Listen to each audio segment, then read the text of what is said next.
बिस्मिल्लाहिर्रहमानिर्रहीम। अस्सलाम वालेकुम। क्या हाल चाल है? होपफुली आप लोग ठीक ठाक होंगे।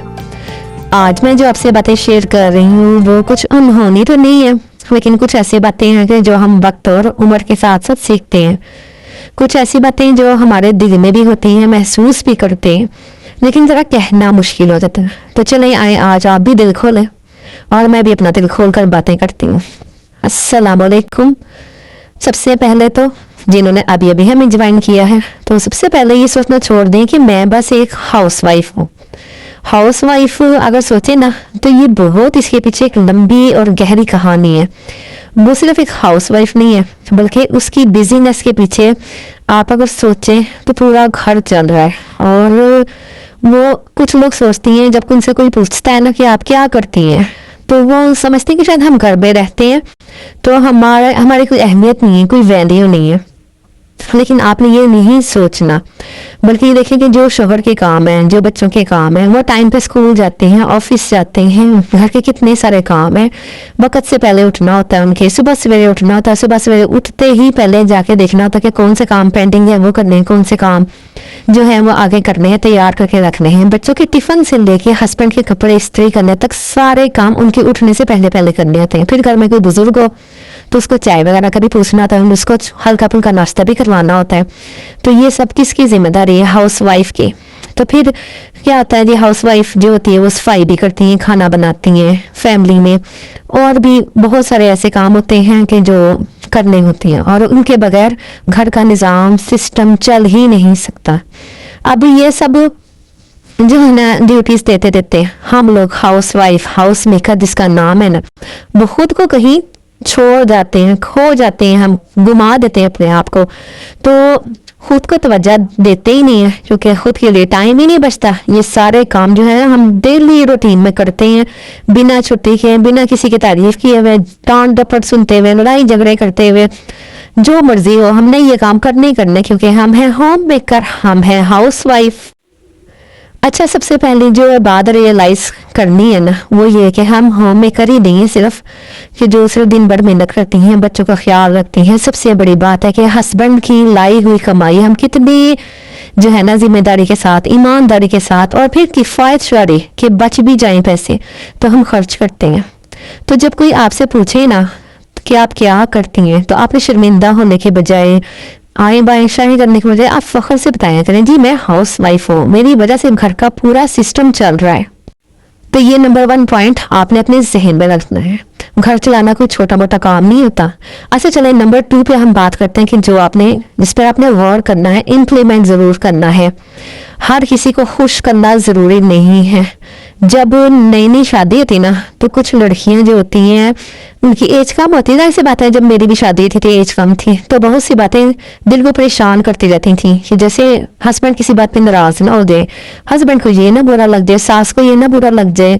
और फिर जब बच्चे हो जाते हैं तो फिर बच्चों की नई नई फरमाइशें, उनके नाज नखरे, फिर ये भी ख्याल आता है कि जी हस्बैंड ने अगर कुछ कह दिया तो उनको बुरा ना लग जाए।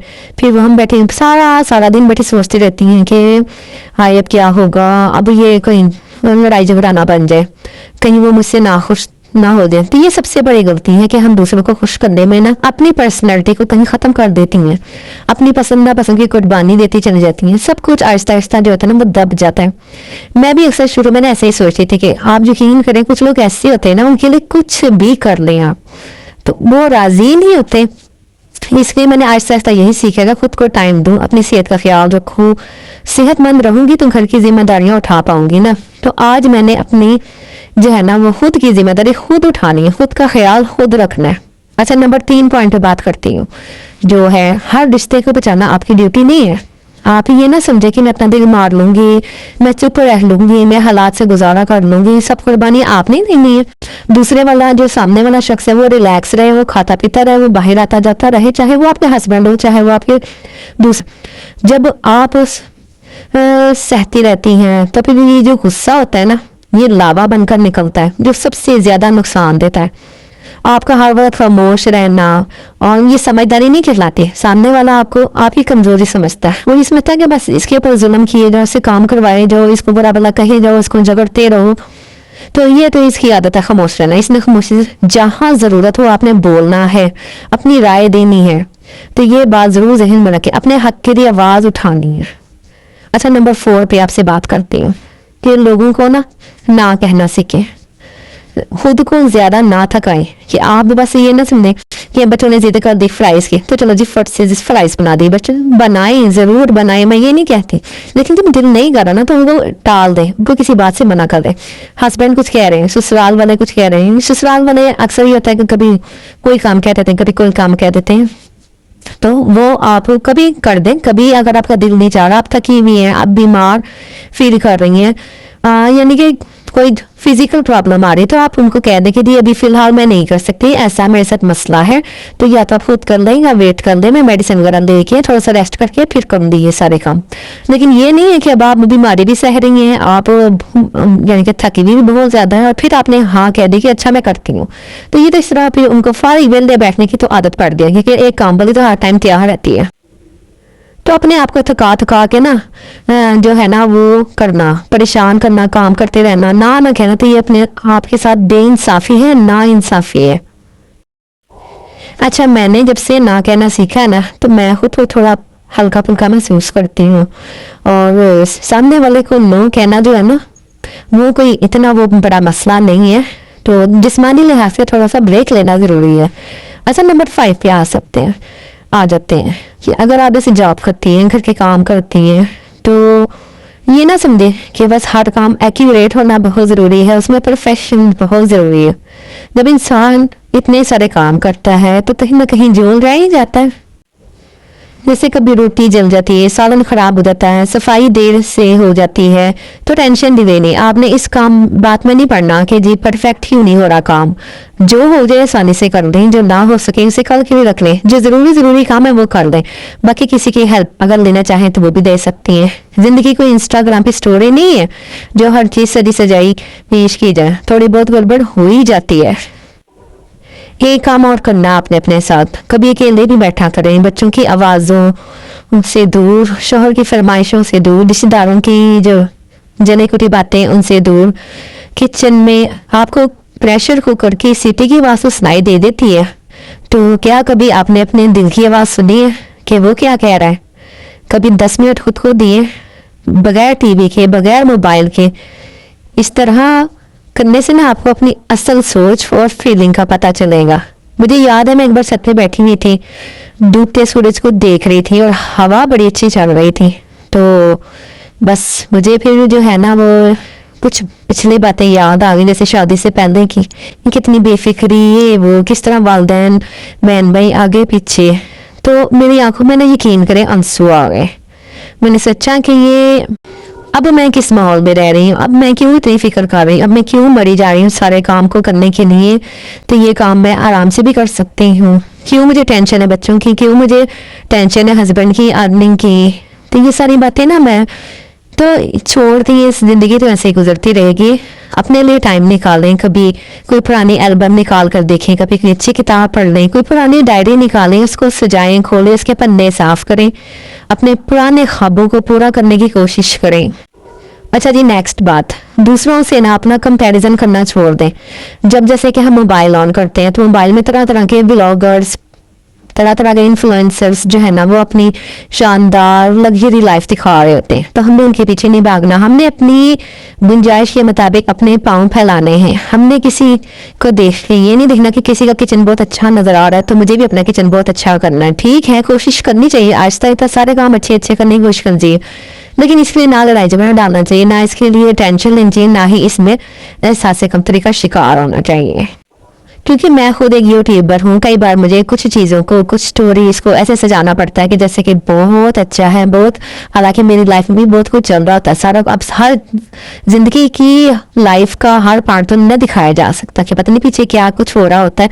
तो जो इन्फ्लुएंसर होते हैं या फिर यूट्यूबर होते हैं, सिर्फ वही कुछ दिखा रहे होते हैं जो कुछ आपको अच्छा लग रहा होता है, जो आपको देखने में अच्छा लगता है। तो इसलिए बस उनको एज अ फन देखें और बाकी इनको बंद कर दें। वैसे अपनी लाइफ को आप सुधारने की, आगे बढ़ने की कोशिश करें। अच्छा, दूसरी बात ये, माफ़ करना सीखें, दूसरों के लिए नहीं, अपने लिए। बस आप ये सोचेंगे मैंने तो माफ़ कर दिया है, अपना दिल हल्का कर लें। जब दिल हल्का हो जाएगा ना, तो आप माफ़ करने का मतलब ये नहीं होता कि आप गलत को सही कह रहे हैं, बल्कि आप ये चाह रहे होते कि मैंने अब इस दर्द को पालना ही नहीं है, मैंने किसी चीज़ के पीछे लगना ही नहीं है, बस ये बात ख़त्म और बस। तो छोटी छोटी चीज़ों को, सबसे बड़ी बात है सेलिब्रेट करना सीखें। जैसे कि अब ये नहीं कि बहुत ज़्यादा पैसे होंगे तो मैं बर्थडे करूँगी, बहुत ज़्यादा पैसे होंगे तो मैं कोई फंक्शन करूँगी, या मैं बाहर होटल में खाना खाने जाऊँगी। आपने अगर अच्छी चाय बना ली है तो खुद को थपकी दें प्यार की। आपने अगर सफाई टाइम पे कर दी है, बच्चों को मूड अच्छा कर दिया है, या कोई घर की अच्छी नई चीज़ ले आई है, कोई अप्रिशिएट नहीं कर रहा, ना करें। आप खुद को तो शाबाशी दे सकती है ना, खुद को तो थपथपा सकती हैं कि ये मैंने ज़िंदगी की अचीवमेंट हासिल कर ली, कोई अच्छा मोबाइल ले लिया, कोई अच्छे कपड़े बना लिए, कोई घर की अच्छी चीज़ बन गई है, या काम सारे जो हैं वो टाइम पे हो गए। आज मुझे कोई किसी बीमारी परेशानी ने तंग नहीं किया, आज मेरा मूड बड़ा अच्छा है। तो इन छोटी छोटी चीज़ों को ना सेलिब्रेट करना सीखें। प्यारी सी जो है ना मुस्कुराहट, स्माइल अपने चेहरे पर सजा के रखा करें। अच्छा सा चाय का कप बना लिया करें। कुछ नया सीखा है तो उससे भी दिल जो है ना बहुत खुश हो जाता है। तो ये हमारे लिए काफ़ी है। तो आज के लिए इतना ही। होपफुली आपको आज की वीडियो बहुत ही अच्छी लगी होगी, बहुत इन्फॉर्मेटिव रही होगी आपके लिए। अगर ज़रा सी भी अच्छी लगी, ज़रा सी भी पसंद आई है ना, तो सब्सक्राइब और बेल आइकन ज़रूर प्रेस करना है, और लाइक करके मुझे कमेंट करके बताना है कि आपको कौन सी बात ज़्यादा अच्छी लगी है। अगर आपको कोई बात परेशान करती है, अगर आप अपने दिल का बोझ हल्का करना चाहती हैं, तो कमेंट बॉक्स में भी आप मुझसे कुछ पूछना चाहें तो पूछ सकती हैं, नहीं तो मुझे इंस्टा पर प्राइवेट तौर पर भी कोई मशवरा करना चाहें तो कर सकती हैं। तो मैं आपको जो है ना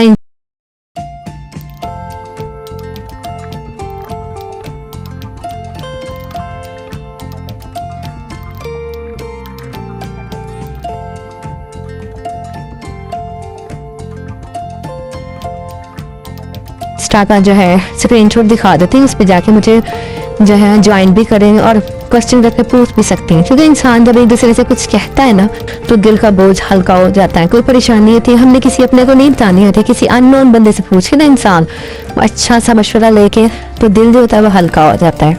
तो होपफुली आपको ये वीडियो बहुत अच्छी लगी होगी। तो चलो फिर मिलते हैं नेक्स्ट वीडियो में। अल्लाह हाफिज़।